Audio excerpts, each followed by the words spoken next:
So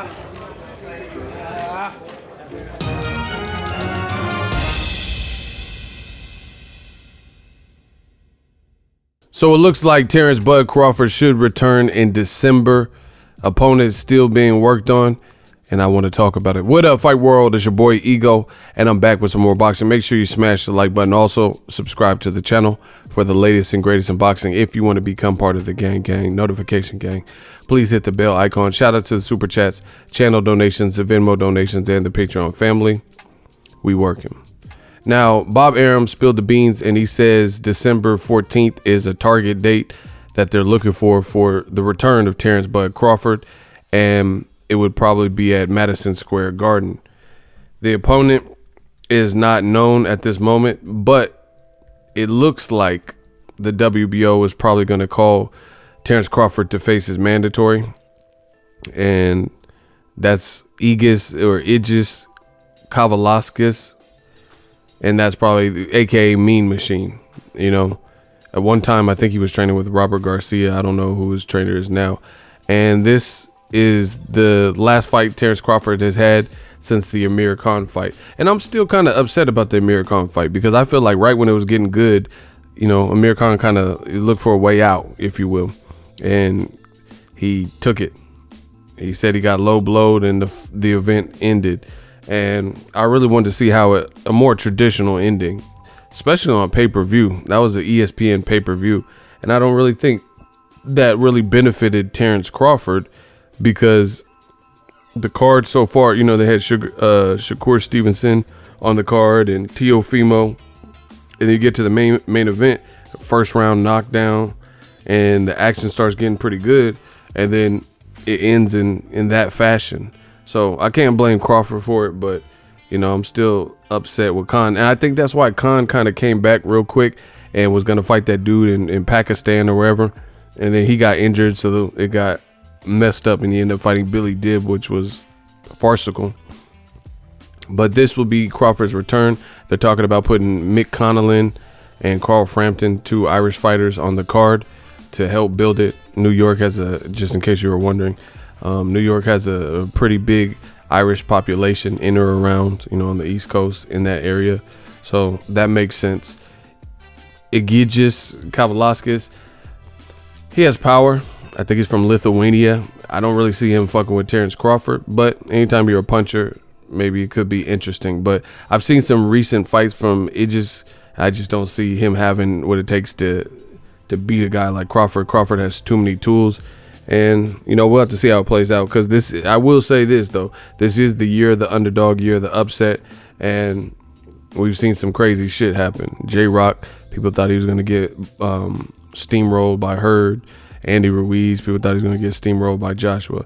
Now, I'm not putting that on Terence Crawford. I'm just saying, you know, you can't. It's boxing. So if this year has told us anything, you can't fully count anybody out. But, you know, conventional wisdom, I'm rocking with Crawford all day in that matchup. And in most matchups, to be honest, I think the toughest fight out there for him would be a fight with Errol Spence Jr. So it'll be interesting. I just want to give you guys an update. A lot of people have actually hit me up in the last couple months and stuff like, what's up with Bud? What's up with Crawford? I haven't seen him. I haven't, you know, been at any events where I've seen him. So I haven't really talked to him. But he has been at some of the fights. He was at the UFC card, actually, UFC 241, the Daniel DC Cormier, Stipe Miocic. That's another upset, you know, in the fight game. Because Stipe, people thought he was done. He was off 15 months, and he just beat DC by stoppage. You know, that was a hell of a comeback to get his belts back. So we've seen this all day. Rose, I forgot her name, with the shaved hair. You know, Rose Nama, or whatever her name is. She got dipped on her head by a little short, strong ass chick. So Andrade, I think her name is.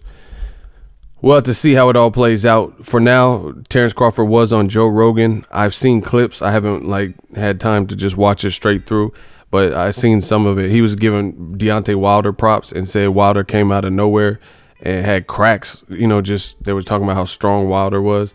You know, so it's cool to see Terence Crawford giving a fellow American, you know, props without tearing him down, and you sometimes see that. So Joe Rogan and him were talking about that. I got to watch the rest of it, but you guys should definitely check it out. Give Joe Rogan. He's doing a lot with his podcast and bringing on boxing. That I love that. I love what Joe Rogan's doing, just for the simple fact is he has his own fan base, I'm assuming, people even from the UFC, but he gets a lot of views. He got millions of views and shit on his JRE podcast. So by him having relationships and bringing these boxers on, that is excellent, because it's a way of like cross merchandising, cross branding. And it's just, there might be a casual who like, oh man, I like this. He's had Tyson Fury, he's had Wilder, he's had Terence Crawford. You might hear something from Bud and be like, oh, I'm gonna look up this cat, and then you see his highlight reel, like, oh, he's nice, I'm gonna check for him. So I really love that. I don't know if this fight will be Crawford versus Aegis.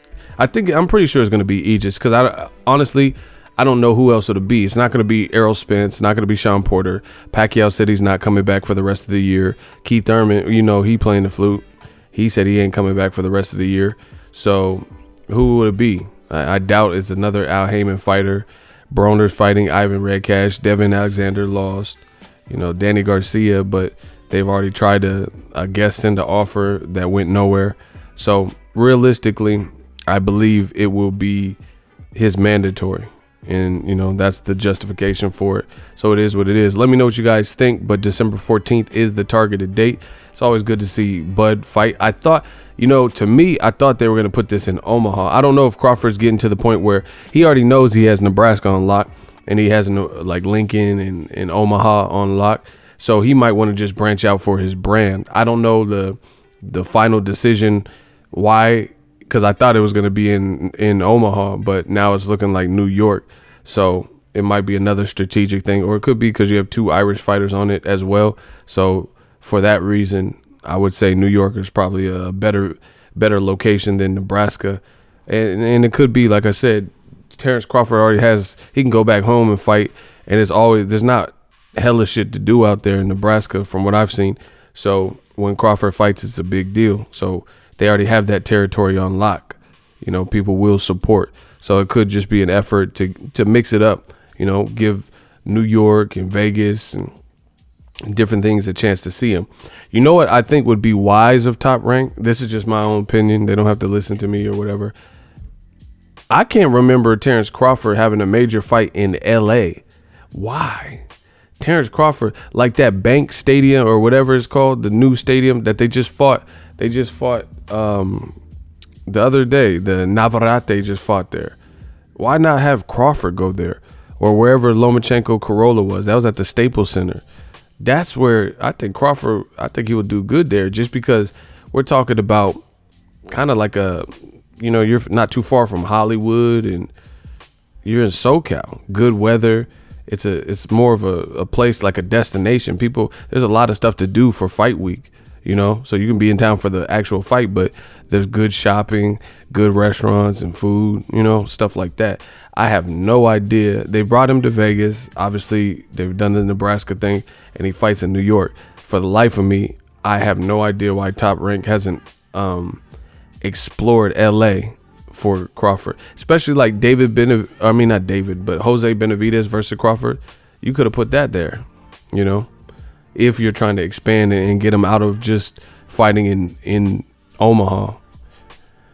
That's just my 2 cents on it. I think if you guys could think of a fight, because they keep putting Lomachenko there. Lomachenko's fought Miguel Marriaga there, Anthony Corolla. I'm just talking about in the LA vicinity, stuff like that. I think that would be a great market. I think the Joe Rogan show was in LA. Crawford goes to the ESPYs and shit, which be out there in the LA area. So that's my bid. That's my 2 cents. I think LA would be a good look at, look at Spence. Spence is fighting where the Lakers play against Sean Porter. That's dope. That's dope, because the Lakers might have a game on the schedule, right around that time. So I just like it. I think LA, and I'm from Cali, I'm the California king. I ain't talking about a mattress. So for me, that's beneficial, but I'm not just saying it because it's easy to get to for me. I'm saying I think that would really build Terence Crawford's brand, because LA, Man, if you can attract people in New York, then he can attract people in LA. West Coast just has a certain feel and a certain flavor to it. He fought Felix Diaz in New York and, you know, a couple other guys in New York. They need to give LA a shot for Crawford. That's just my 2 cents. Let me know what you guys think. Drop your thoughts in the comment section. If you're new, consider subscribing. Make sure you smash the like button as always. Hate, comment, and subscribe. Till next video is Ego, signing off. So if you enjoyed this video and want more content like this on the channel, you can show your appreciation by going to the PayPal donate button or the YouTube support button. And you can donate any amount that you feel is equivalent to the value of this video. Much more to come. Thank you guys for your support. Boxing Ego, the future of boxing.